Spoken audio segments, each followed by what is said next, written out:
Yeah. So indeed, it's right that research is a costly affair. I would say not investing in research is even costlier because, in my view, in the long run, right, it ends up costing your company its business because at some point you become obsolete, you get overtaken by competitors, and so on. So I feel so part of, again, I think the environment which has been changing in India, and it's great that you guys are hosting, right, an entire chat on this particular topic. I think people are in companies in India are recognizing that yes, research can be a powerful differentiator. You can choose to have the right portfolio, right? Whatever you are comfortable with.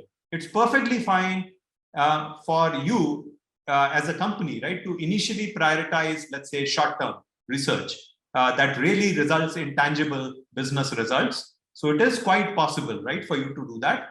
But as you become your business becomes more stable, I think it's very healthy to invest a part of your profit into these very long-term things because yes, it's speculative, you can fail, but if you succeed big time, right? So I think this is another thing about the Indian culture.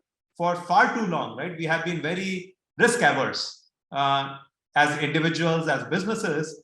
But again, I see that landscape changing, right? Thanks to especially startups like yours. So all of these unicorns, right, and all of these co-founders who are not afraid to fail, right, are showing the way.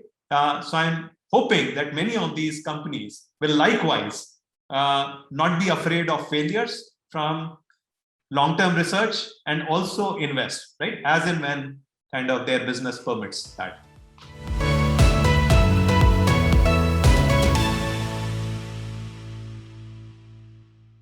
So one of the things, again, the environment is really improving, right? So I mean, there are a lot of research labs that are looking for such people. So in addition to hiring PhDs, right, who are already accomplished researchers, most research labs also hire people who haven't had that research training because they are extremely valuable colleagues, right, in helping you get things done. So that can be a very valuable an experience for you to work together with other experienced researchers, work on real world problems, and make progress in your journey. There are also a lot of academic groups, right, which are always looking for PhD students, right? So you can choose to also then enroll in a PhD program. And yes, you wouldn't make as much money as you're making in industry, but think of it again as an investment into your future, right? Because you're again getting that opportunity to indulge in deep research activity and which is going to prepare you, right, from a very, very hopefully fulfilling and meaningful research career. So do not be afraid, right, to go away from whatever path you were on if research is of interest to you, and take one of these opportunities. And I would certainly expect that with people like Devdut, right, running things, I'm sure ShareChat has a bunch of, even if you don't formally call it a research lab, I'm sure you're dealing with so many challenges, which is why I'm sure, which attracted, right, a smart person like you, Ramit. I've seen, right, the kind of publications that you have. I don't think I had that many publications, even like many years after my PhD. So kudos, right, for what you have already accomplished. So it's great to see people like you, right, in organizations like ShareChat, and I'm sure you're working on very, very interesting and challenging problems, right, and making a difference. So I think today's India is very different. I think there's no shortage of opportunities to work on these interesting unsolved problems.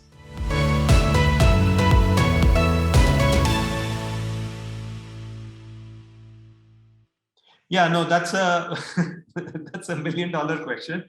I do not think, Ramit, there's a single good answer. Like all, so you may say I'm punting, but like all like non-trivial questions, the answer is it depends. So I think it is important not to give up too soon. So I think it's very, very important to, as you encounter these initial kind of failures, to persist, try out alternative solutions and so on. And sometimes you even need to park that problem and say, okay, let me go and work on something else.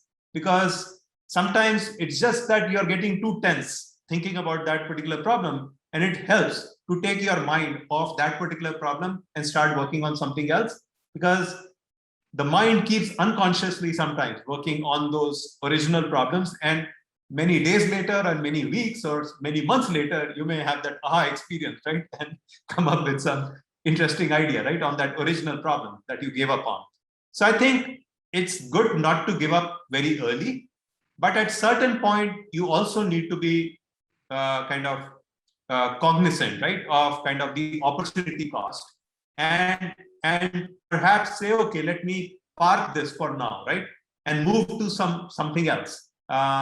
And sometimes, right, because if nothing else, sometimes being able to make progress on that other problem gives you again that confidence, builds that energy and that confidence and so on, right, to be able to at some point go back to that tough problem. And sometimes you just need to, sometimes there are others, right, who come up with better solutions, and you have to just accept that, look, you don't need to succeed always.